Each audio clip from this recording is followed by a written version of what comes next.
Please give an energetic and warm welcome to the one and only Awadh Oja sir.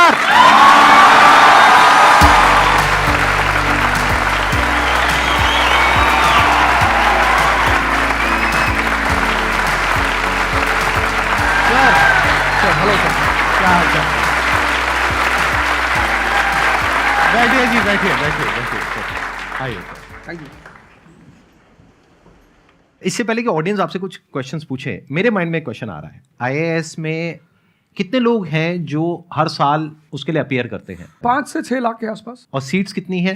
1000 approximately. तो जिनका हो जाता है उनके बारे में तो सब बात करते हैं, जिनका नहीं होता है, जिन्होंने पूरी जान लगाई और जिनका नहीं हुआ, उनका क्या होता है? उनके रिश्तेदार उनकी चिंता करते हैं।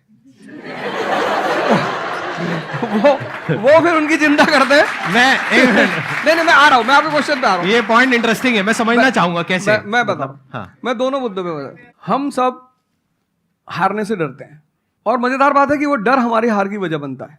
98% केसेस में हारने से क्यों डरते हैं? क्योंकि हम जानते हैं अगर हम हारेंगे तो वो जो पीछे 3 लोग बैठे हैं ना, रिश्तेदार, रिलेटिव्स और फ्रेंड, वो जीने नहीं देंगे। आप जब भी आईएएस की तैयारी करें, पहला अटेम्प्ट आपका सीरियस अटेम्प्ट होना चाहिए।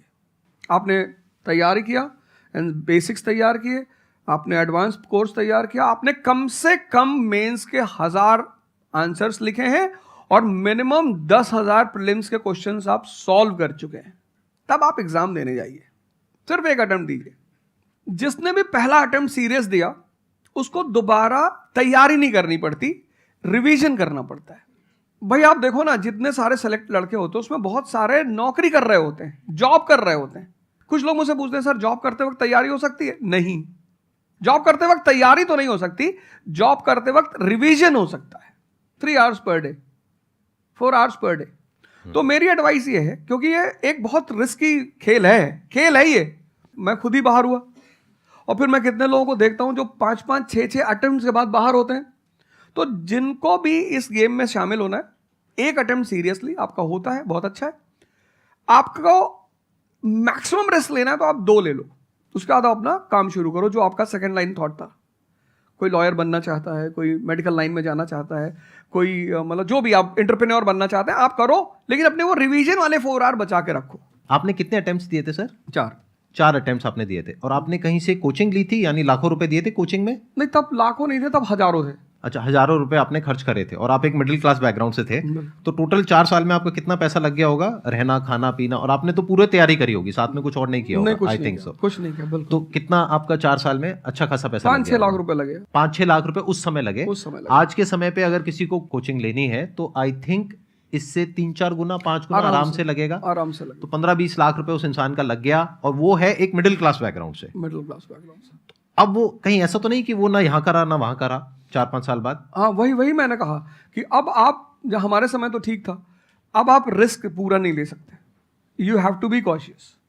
अब इनको कॉशियस होना पड़ेगा कि ठीक है, जैसे बड़े सारे लड़के क्या करते हैं, वो 1-2 अटेम्प्ट ऐसे ही देते हैं।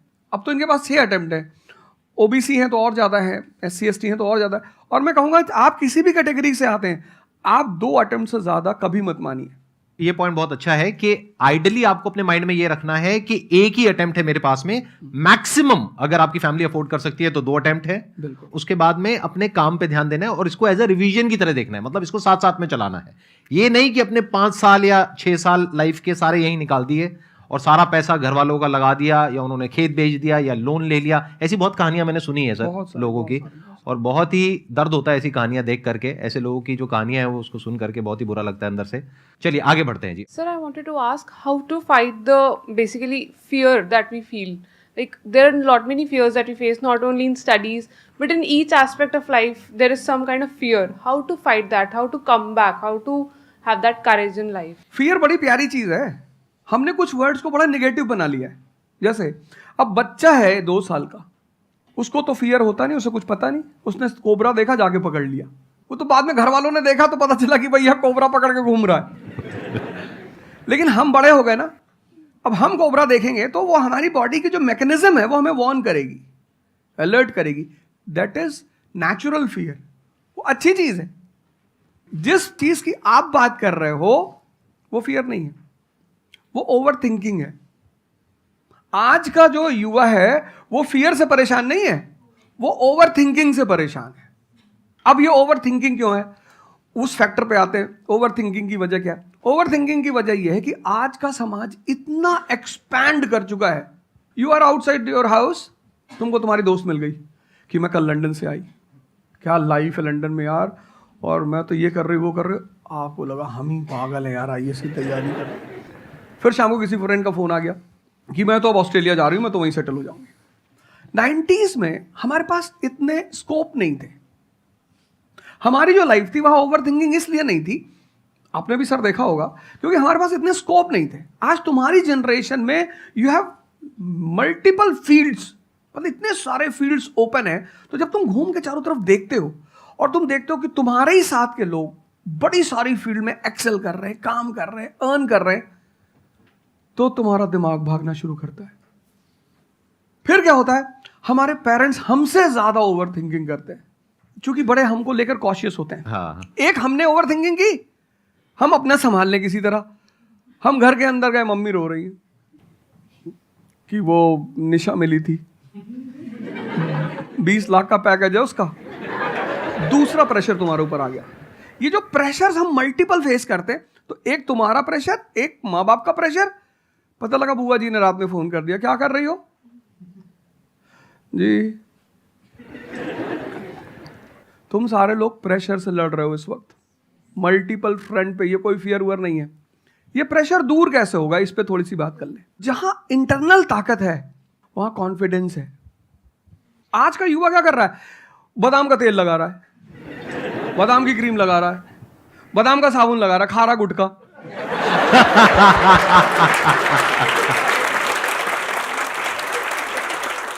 आप लोगों को चूंकि हर तरफ प्रेशर झेलना है, तो प्रेशर झेलने का सबसे अच्छा तरीका होता है इंटरनल पावर। तभी तो मैं जहां भी जाता हूं एक चीज रिपीट करता हूं, योगा करो, ध्यान करो। ध्यान करोगे मन ताकतवर हो जाएगा।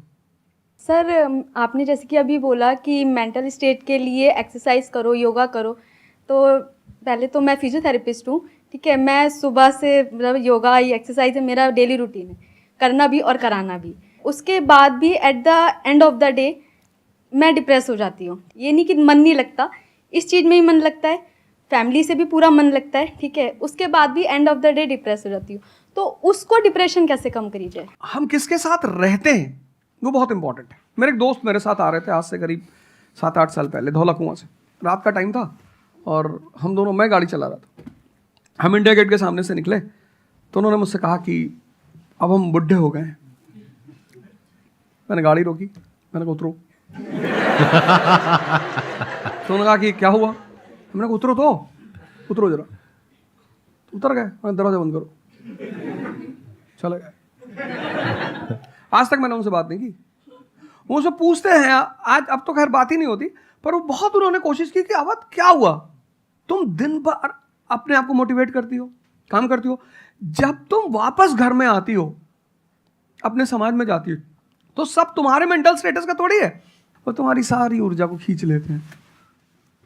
इसीलिए तो माँ बाप हमारी संगत पे बड़ा ध्यान देते हैं। तुम्हें लगता होगा कि माँ बाप कितने बदमाश हैं, माँ बाप भगवान हैं। उनका एक्सपीरियंस तुम अपने दोस्तों को लेके जाया करो उनके सामने। कोई अल्ट्रासाउंड क्या करेगा जितना माँ बाप करते हैं? कोई स्कैनर क्या करेगा? सही बात है, देख के कोई 2 फोटो मिनट कैमरा में क्या फोटो खींचेगी, देख के बता देते हैं। बहुत दुष्ट है ये। इसकी आंख के नीचे देखो, यहाँ निशान है, बहुत दुष्ट है ये। और वो लॉजिक भी बड़ी अच्छी सी देते हैं, कोई कुछ भी देते हैं लेकिन बड़ा अच्छा सा लॉजिक देते हैं। तो ये हमारे साथ होता है। इसलिए हमें पहले गुरुकुल भेजा जाता था, और आज की हमारी सोसाइटी इसको सिर्फ नेगेटिव दिखाई पड़ रहा है। मैं अभी अब घर गया था, हमसे लोग कह रहे भैया 24 का चुनाव लड़ोगे? मैंने कहा यार पॉलिटिकल पार्टियां कह रही कि तुम सीधे प्रधानमंत्री बन जाओ। अननेसेसरी परेशान किए हुए, अननेसेसरी दूसरों से मत। और ये एक जगह का नहीं है, ये यूनिवर्सल हो चुका है। तुमने कह दिया कि मैं आईएएस की तैयारी कर रही हूँ, अरे नहीं होता किसी का। तिवारी जी की लड़की दी थी, 2 साल बाद पागल हो गई। तुम इतने डिप्रेस समाज में रह रहे हो। वो तो महेश्वरी जी जैसे लोग हैं जिन्होंने बहुत लोगों को जिंदा कर रखा है। Thank you sir. जब आपको कोई सहारा नहीं होता, आपने टाइप किया संदीप महेश्वरी, एक वीडियो आ गया, आप रिलैक्स हो गए। जब आप इन्हें सुनते हो तो आपका टेम्परेचर हाई होता है। तो एक ही आदमी को आप सुनते हो ना जिससे टेम्परेचर हाई हुआ, हमको सुन लिया कुछ ज्यादा ही हाई हो गया। लेकिन 2 लोगों को छोड़ दो, 3 लोगों को छोड़ दो, 4 लोगों को, ऐसे 10-12 लोग हिंदुस्तान में है, पॉपुलेशन 1 बिलियन 50 करोड़। तो तुम 10 लोगों को सुनो और बाकी जो तुम्हारे साथ 500 जुड़े हैं वो तुम्हें तो नीचे ही ले जा रहे हैं। इससे बचो, अपनी सर्कल को थोड़ा सा रिजर्व करो। तुम किससे बात करते हो, कौन सा लिटरेचर पढ़ते हो, लिटरेचर पर ध्यान दो। जैसे मैं रश्मिरथ पढ़ता रहता हूँ, खाली हुआ, प्रसादों के कनकाब शिखर होते कबूतरों के ही घर। ये जो बड़े बड़े मकान हैं, कभी किसी बाज को यहां रहते हुए देखा? कबूतर रहते हैं। क्या लाइन है, प्रसादों के कनकाब शिखर, कितने मतलब महलों के जो बड़े बड़े शिखर, उसमें सिर्फ कबूतर रहते हैं। प्रसादों के कनकाब शिखर होते कबूतरों के ही घर, महलों में गरुड़ न रहता है, कंचन पर कभी न सोता। कंचन मतलब सोना। लग्जरी नहीं चाहिए। तुम लोग इतनी लग्जरी चाहते हो, लग्जरी आदमी को मेंटली कमजोर बनाती है। मैं आश्रम में था, मैंने ज्यादा खाना खा लिया। मेरा एक नियम है, नो एक्सरसाइज नो फूड। मतलब अगर मैं एक्सरसाइज नहीं करूंगा तो मैं खाना नहीं खाऊंगा। वहाँ एक बाबा जी, वो प्रेम में उन्होंने घी पे घी डालते चले,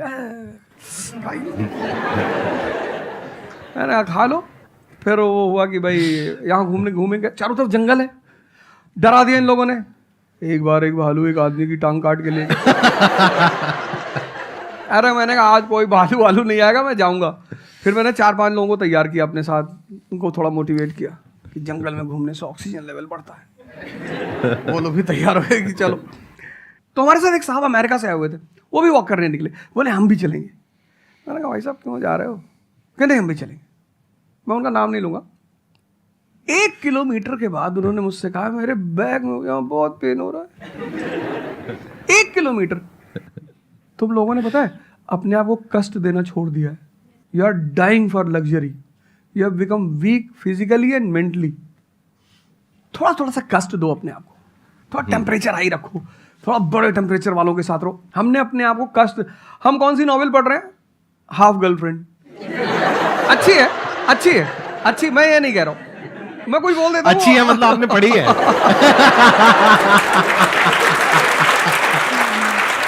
नहीं फिर कोई पकड़ निकाल लेगा, कोई वो क्लिपिंग निकाल लेगा, ओ गाली दे रहे थे।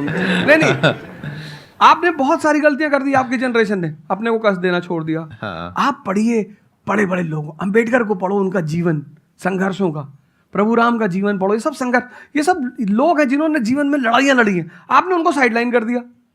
आप राणा प्रताप के बारे में कुछ जानते ही नहीं हो, आपको वो पोएम याद ही नहीं है, खूब लड़ी मर्दानी वो तो झांसी वाली रानी थी। आपको तो एक चीज बता दी, twinkle twinkle how I wonder. आप वंडर किए जा रहे हो पूरी जिंदगी में। आपने कहा कि पूरे दिन मैं अपना काम करती हूँ, दैट इज फिजियोथेरेपी जो आप करते हैं, और शाम तक आते आते आपको थोड़ा सा डिप्रेस फील होता है, थोड़ा सा डाउन फील होता है, तो उसके पीछे क्या रीजन है आप बताइए। जैसे कि मैं बाकी पेशेंट देखती हूँ पूरा दिन में, हाँ। बट जब मैं घर पे आती हूँ तो मैं अपने मम्मी पापा को देखती हूँ। ठीक है। जो मैं उनको कहती हूँ कि आपको ये एक्सरसाइज करनी है, ये करना है, आपके लिए ये ज़रूरी है, वो ये नहीं करते। तो फिर वो मुझे डिप्रेस होता है कि मैं जब सबको सही करती हूँ और मैं अपने घर में ही सही नहीं कर पा रही। आप सबको सही नहीं करते हो, आप उन लोगों को सही करते हो जो आपके पास आते हैं। हाँ एग्जैक्टली। तो अगर आपके पेरेंट्स सही नहीं होना चाहते हैं तो उनको कौन सही करेगा? बेसिकली हमारी प्रॉब्लम क्या है कि जो नहीं करना चाहता उसको भी करवाना चाहते हैं। एग्जैक्टली। फॉर एग्जाम्पल, आप में से यहाँ पे कुछ लोग बैठे हैं और बैठे हैं जो कहते हैं कि भाई आप कुछ भी बोल दो, हम तो जैसे थे वैसे ही रहेंगे, उखाड़ लो जो उखाड़ सकते हो, आप अकेले आ जाओ, आप साथ में ओझा सर को ले आओ, आप 10 को ले आओ, हम तो नहीं बदलने वाले। उनका कोई कुछ कर सकता है? समझ गए? तो यहाँ पे किसका एक्चुअल में किसकी लाइफ बदलने वाली है? यहाँ पर हो सकता है कुछ साल बाद आप ही में से कोई यहाँ पर बैठा होगा, बट वो इंसान कौन होगा? जो खुद अंदर से बदलना चाहता है ना। Yes sir, thank you sir. Please have a seat, बैठिए। मेरा संदीप सर से ये क्वेश्चन है कि जैसे हम लोग जब आपकी वीडियोस देखते हैं तो हम लोग मोटिवेटेड हो जाता है कि हम लोगों को गवर्नमेंट से या फिर इन सब फील्ड्स में छोड़ के अपना कुछ स्टार्ट करना चाहिए जिससे देश में एंटरप्रेन्योर्स या फिर जॉब्स बढ़े। फिर हम लोग देखते हैं आप लोगों को कि भाई यूपीएससी में एक ऐसी पावर होती है जो हम करना चाहते हैं वहाँ पे हमको डायरेक्ट पावर मिलती है। जैसे कि मैं अगर एजुकेशन के फील्ड में कुछ अच्छा करना चाहती हूँ तो मेरे पास डायरेक्ट पावर होती है कि हम लोग वहाँ से कर सकते हैं। तो मैं ऐसा, मेरे पास ये क्वेश्चन फिर मतलब दोनों में कॉन्ट्रडिक्शन चलता रहता है। ना कॉन्ट्रडिक्शन नहीं चल रहा है, इसे कॉन्ट्रडिक्शन नहीं कहते, इसे कंफ्यूजन कहते हैं। मतलब एक गोल होता है ना, या फिर एक मतलब हमारे पास एक टारगेट होता है कि हम ये काम करने के लिए यूपीएससी में जा रहे हैं। नहीं, सरकार जो कहेगी वो करना है। हाँ, I was about to say that. आपका क्या गोल है? आप क्यों कर, और आप आपका नेता क्या थोड़ी है, target आपकी पार्टी का मैनिफेस्टो थोड़ी है, घोषणा पत्र। आप एक राजपत्रित अधिकारी हैं, गैजेटेड ऑफिसर। आपका जो मिनिस्टर होगा फोन मिलेगा, मैडम जी हाँ ये कस्तूरबा गांधी प्लान में अभी तक कितना काम हुआ जी sir, I give the review in the evening sir. Okay thank you ठीक है मैडम, बाय, खत्म। सो आपका कहने का मतलब है कि जो सिविल सर्वेंट बनते हैं या आईएएस ऑफिसर बनते हैं उनके पास कोई पावर नहीं होती? पावर होती है जब तक जनता अपनी पावर नहीं समझती। आज की डेट में इस देश में पावरफुल कौन है? जनता। We the people of India solemnly resolve. Yes sir. ये जनता बेचारी पावर जानती है तो डीएम का ऑफिस में चले जाते हैं, हुजूर इसको बेचारे को बताएं, नेता देखा, मेंबर ऑफ पार्लियामेंट देखा, पैर छू लिए, तेरे फूफा है? नहीं भैया नहीं भैया सांसद जी हैं। सांसद जी हैं तो क्यों पैर छू रहा है? तो पावर इस असलियत में इस देश की जनता के पास है। चूंकि वो जानती नहीं है इसलिए तुमको इनके पास इनको काम करने का अधिकार है। ये है the right to work, the right to implement. लेकिन चूंकि जनता अपने अधिकार को नहीं जानती तो तुम्हें दूर से दिखाई पड़ता है कि यार आप बेटा कंफ्यूजन से बाहर आओ, ठीक है? और ग्लैमर मत देखो। आप बेसिकली पावर नहीं देख रहे हो, आप ग्लैमर देख रहे हो। आपको जो करना है उसको डिसाइड कर लो आप, और उस रास्ते पे आगे बढ़ो कि आप कल किसी भी फील्ड के मुकेश अंबानी बन जाओ, अडानी बन जाओ, वॉरेन बफेट बन जाओ, बिल गेट्स बन जाओ, इस रास्ते पे जाओ। Thank you sir. मैं यहाँ पे थोड़ा सा ऐड करता हूँ कि जो आपने बोला ना कि ये कॉन्ट्रडिक्शन है, सबसे पहले तो जो सर ने बोला कि ये कोई कॉन्ट्रडिक्शन नहीं है, ये कंफ्यूजन है, बिल्कुल सही बात है। अब कंफ्यूजन क्या है, उसकी जड़ क्या है? आप क्या कर रहे हो, आप बस हम लोगों की बातें सुन रहे हो। यहां से मैंने कुछ बोला, इन्होंने कुछ बोला, दोनों अलग अलग स्टैंड पॉइंट है। मतलब इस दुनिया में आर्ट्स भी है, साइंस भी है, कॉमर्स भी है। अब आप कहोगे अब तीनों में कॉन्ट्रडिक्शन है। अरे कॉन्ट्रडिक्शन नहीं है, अलग अलग लोगों के लिए अलग अलग स्ट्रीम्स है। डिपेंड्स अपॉन कि आपकी प्रेफरेंस क्या है, आपकी प्रायोरिटीज क्या है। तो आपको तीन चीजें देखनी पड़ेंगी, एक अपना पास्ट, अपना प्रेजेंट और अपना फ्यूचर। कि पास्ट में आपने कैसा परफॉर्म किया है। अगर आप पढ़ाई में बहुत अच्छे रहे हो तो आपको क्लियर नजर आएगा कि अच्छा मुझे पढ़ाई से रिलेटेड कुछ करना है, तो वहां से रास्ता क्लियर हो जाता है। बट अगर आपके दिमाग में 24 घंटे बिजनेस आइडियाज घूमते रहते हैं, जहां भी जाते हो वहां पे गोलगप्पे खा रहे होते हो, आपके दिमाग में चल रहा होता है अबे इतने पैसे ले लिए, उसमें से इतने का गोलगप्पा, इतने का पानी है, पानी तो इतना फ्री होता है, मेरे से लिया 20 रुपए, ये तो 5 रुपए का काम है, तो 15 रुपए इसके पास में गए, कितने लोगों ने एक दिन में खा लिए, इतने पैसे कमा लिए, व्हाटएवर। अगर इस तरह का आपका माइंडसेट है तो वहां पे एंटरप्रेन्योरशिप, स्टार्टअप, इन सब चीजों का बेनिफिट है। तो हर रास्ता हर एक के लिए नहीं होता है। तो ये आपको कैसे समझ आएगा? अपने पास्ट को देख करके। दूसरा, अपने प्रेजेंट को देखो कि आपके पास में क्या रिसोर्सेज हैं। सोचने से क्या होता है, आपको ये भी तो देखना पड़ेगा आपके पास में क्या रिसोर्सेज हैं। उसके बेस पर आप सोच सकते हो ना। कल को आप कहो कि मैं एक टेलीकॉम कंपनी लॉन्च करूंगी जो कि जियो को कंपटीशन देगी, ठीक है, सोच लो। कुछ नहीं होगा। क्या है पीछे, बैकग्राउंड क्या है, आपके पास में क्या रिसोर्सेज हैं, how are you going to compete. तो आप फालतू में कुछ भी सोच रहे हो ना। तो यहां पे कॉन्ट्रडिक्शन क्या है, कंफ्यूजन क्या है? कुछ भी नहीं। तो जब आपके रिसोर्सेज ही आपको अलाउ नहीं कर रहे वो करने के लिए, तो सोच क्यों रहे हो? तीसरा, फ्यूचर में आप अपने लिए कैसी लाइफ चाहते हो। जैसे सर ने कहा कि पावर नहीं मिलती है वहां पे सर्व करना होता है। इस गलतफहमी से बाहर आ जाओ कि वहां पे पावर मिल जाएगी। पावर तो पूरी की पूरी एक हिरार्की है, जिस हिरार्की में टॉप पर पब्लिक बैठी है एक्चुअल में, वो हमें पता ही नहीं है। हमारे हाथ में पावर है, किसको वोट करना है, किसको पावर में लेकर के आना है। फिर उनकी पावर के अकॉर्डिंग आगे पावर का डिस्ट्रीब्यूशन होता है, पॉलिसीज का डिस्ट्रीब्यूशन होता है, फिर उसको इंप्लीमेंट करना होता है। तो आपको देखना है कि आपको एग्जैक्टली लाइफ में चाहिए क्या है। कि अगर आपका माइंड है बहुत ज्यादा क्रिएटिव, कि आपको हमेशा दिमाग में आइडियाज घूमते रहते हैं कि कुछ अजीब करना है, कुछ अलग करना है, ये करना है, वो करना है, तो फिर वो रास्ता आपके लिए नहीं है। क्योंकि वहां पे आपके पास में पावर नहीं है, रिस्पॉन्सिबिलिटी है। But once you go in the entrepreneurship space, वहां पे रिस्पॉन्सिबिलिटी नहीं है, वहां पे पावर है, पावर टू क्रिएट। अब आपको देखना है कि एट द एज ऑफ 42, 48 आप किसके जैसा बनना चाहते हो। अगर एक टीचर बनना चाहते हो तो ये रास्ता है। उसके अलावा जिन्होंने यूपीएससी को क्रैक किया है उन लोगों का आप लाइफस्टाइल देख सकते हो। वैसे बनना चाहते हो, बहुत बढ़िया। मेरे जैसा बनना चाहते हो, बहुत बढ़िया। किसी और के जैसा बनना चाहते हो, बहुत बढ़िया। बट किस बेस पर? अपनी पर्सनालिटी को देखो ना, क्या लाइन हो रहा है। सर एक्चुअली आपका सेशन देख के मैं पब्लिक स्पीकिंग सीख रहा हूँ। तो कॉन्फिडेंस बढ़ाने के लिए जो आसपास के स्कूल है ना, स्कूल क्लासेस जो है उनके पास मैं जाता हूँ बच्चों को थोड़ा सा ये करने के लिए। तो मैं जाके वहाँ पे रश्मि रथवी सुनाता हूँ, मेरे को आती है थोड़ी थोड़ी, तो मैं वो सुनाता हूँ। छत्रपति शिवाजी महाराज के बारे में सुनाता हूँ। तो उन बच्चों का मैंने थोड़ा नोटिस किया, तो वो क्या कह रहे थे मुझे कि सर जो टीचर है अभी जो सिखा रहे वो बस सब्जेक्ट के बारे में बताते हैं और बोरिंग तरीके से सिखाते हैं, ना कोई एक्स्ट्रा कुछ एक्टिविटी नहीं करवाते, कुछ नहीं करवाते। और जब ऐसा कोई एडिशनल गेस्ट आता है जो कुछ एडिशनल सिखाता है, तो उनका माइंडसेट थोड़ा चेंज होता है कि सामने वाले टीचर से भी वो वही एक्सपेक्ट करते हैं। तो मुझे कभी कभी लगने लगा है कि मैं जाके गलत कर रहा हूँ, या वो टीचर का, वो स्टूडेंट का देखने का नज़रिया बदल रहा है, तो वो वहीं से वो एक्सपेक्ट कर रहा है और उनका मन वहीं पे नहीं लग रहा है वो सब्जेक्ट में। तो अभी मैं क्या काम करने के दो तरीके हैं। एक, आपको काम करना ही है, कोई ऑप्शन नहीं है। एक है आप किसी भी कीमत पे काम करना चाहते हो। जैसे मैं किसी भी कीमत पर पढ़ाना चाहता ही हूं। इसने मुझे इज्जत दिया, सम्मान दिया, प्रेम दिया। मैं एक शादी में गया था 2 दिन पहले, लोग दूल्हे उल्हे को छोड़ के मेरे पास आ गए। दूसरा बेचारा फ्रस्ट्रेशन में आ गया कि यार हमसे मैसेज किया, अब तुम यहाँ से चले जाओ। मतलब उनके भाई ने मुझे मैसेज किया, बड़े भाई ने कहा अब यार तुम यहाँ से जाओ, शादी नहीं हो रही है। मतलब वो द्वार चार वगैरह सारा प्रोग्राम था, वो सब बाहर हो जाओ सर। तो हमारा जो देश का शिक्षक है उसके मन में कोई मोटिवेशन नहीं है कि वो क्यों पढ़ाए। जैसे हमारे घर मामा आए, हमारे उनके आने पे हम बड़े खुश होते थे कि मामा आए। क्यों? क्योंकि हमें पता था कि ये जब जाएंगे तो पैसा देके जाएंगे। इस देश के शिक्षक को, सरकार को कुछ ऐसा करना चाहिए कि उसके मन में एक मोटिवेशन हो कि 6 बजे का स्कूल है, वो सुबह 4 बजे पहुंच जाए। कुछ ना करे इस देश की सरकार, सिर्फ उनको वीआईपी का दर्जा दे दे। फिर आप देखना, पैसा तो कौन नहीं कमा रहा है, शिक्षक सम्मान चाहता है।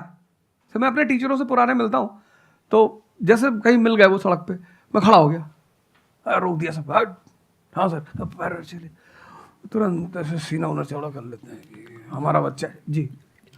शिक्षक एक दुनिया की ऐसी लॉबी है जिसको सम्मान चाहिए। आप लोग कहीं भी अपने पुराने टीचरों को मिला करो, ठीक है, हो सकता है उन्होंने आपको कभी मारा हो, डांटा हो, कुछ बोला हो, लेकिन अब आप उनको थोड़ा सम्मान दे दिया करो, उससे बड़ा उन्हें फील होगा। हमारे देश के शिक्षकों के पास इनर मोटिवेशन की कमी है। कुछ लोग हैं जो इंडिविजुअल मोटिवेटेड रहते हैं, वो करते हैं कई सारे टीचर, लेकिन वो इंडिविजुअल। कुछ लोग होते हैं ना जिनको अपने धर्म का एहसास होता है, उनके लिए वो ड्यूटी नहीं होती, वो धर्म है उनका। तो वो तो जैसे भाई आप जाके आप धर्म के रूप में कर रहे हैं, हाँ। 2-4 टीचर और भी कर रहे हैं, 10 टीचर और भी कर रहे हैं, लेकिन सरकार को, टीचरों को कुछ तो ऐसा करना चाहिए कि उन्हें फील हो कि नहीं यार ये हमारा देश है, ये हमारे बच्चे हैं, हमें इनको बनाना है और ऊपर उठाना है। तो अगर सरकार कुछ ऐसा कर देगी ना, सेल्फ मोटिवेशन दे देगी, अरे फिर तुम देखना इस देश के टीचरों को।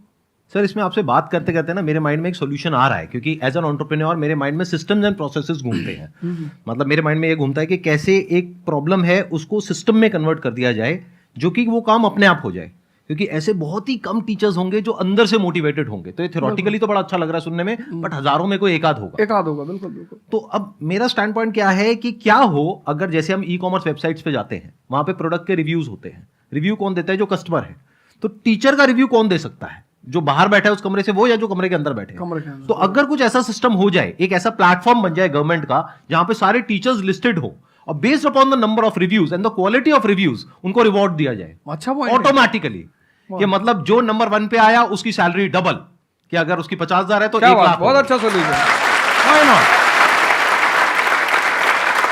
और जिसके इतने रिव्यूज आए, यानी जिसके 4 स्टार या उससे ऊपर आए, उनकी सैलरी सीधा डबल हो गई। तो फिर देखो क्या मजा आता है। फिर हिस्ट्री पढ़ाने का जो स्टाइल है ना, वो सारे टीचर्स आएंगे अवध ओझा सर के चैनल पर और आकर के सीखेंगे भाई क्या कहानी है ये, ऐसे कैसे पढ़ाएं कि बच्चे दीवाने हो जाए। और फिर अपने आप को अपग्रेड करेंगे। नहीं तो अपग्रेड करने की मोटिवेशन कहाँ है? जैसे एक एंटरप्रेन्योर होता है, उसके पास में तो मोटिवेशन होती है कि अगर मैंने अपने जो भी प्रोडक्ट है, सर्विस है या काम है, उसको अपग्रेड किया तो करते ही मेरे को इमीडिएट रिवॉर्ड मिलेगा। जैसे सेल्स टीम में अगर आप कहीं पर काम करते हो, कितने लोग सेल्स डिपार्टमेंट में है, अलग अलग कंपनी में जो जॉब कर रहे हैं, तो सेल्स में इंसेंटिव का एक सिस्टम होता है। तो वहां पर क्लियर पता होता है कि मैंने ये टारगेट अचीव किया तो ये है। तो एक क्लियर कट टारगेट होना चाहिए which is measurable, not theoretical but actual.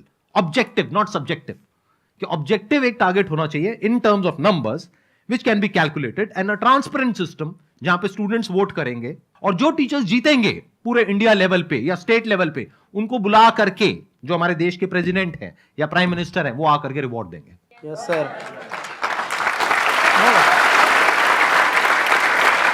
Thank you so much sir आने के लिए यहाँ पर, दिल से धन्यवाद, मुझे बड़ा अच्छा लगा आपसे बात मुझे करके। बहुत अच्छा लगा यहाँ आके। Thank you so much.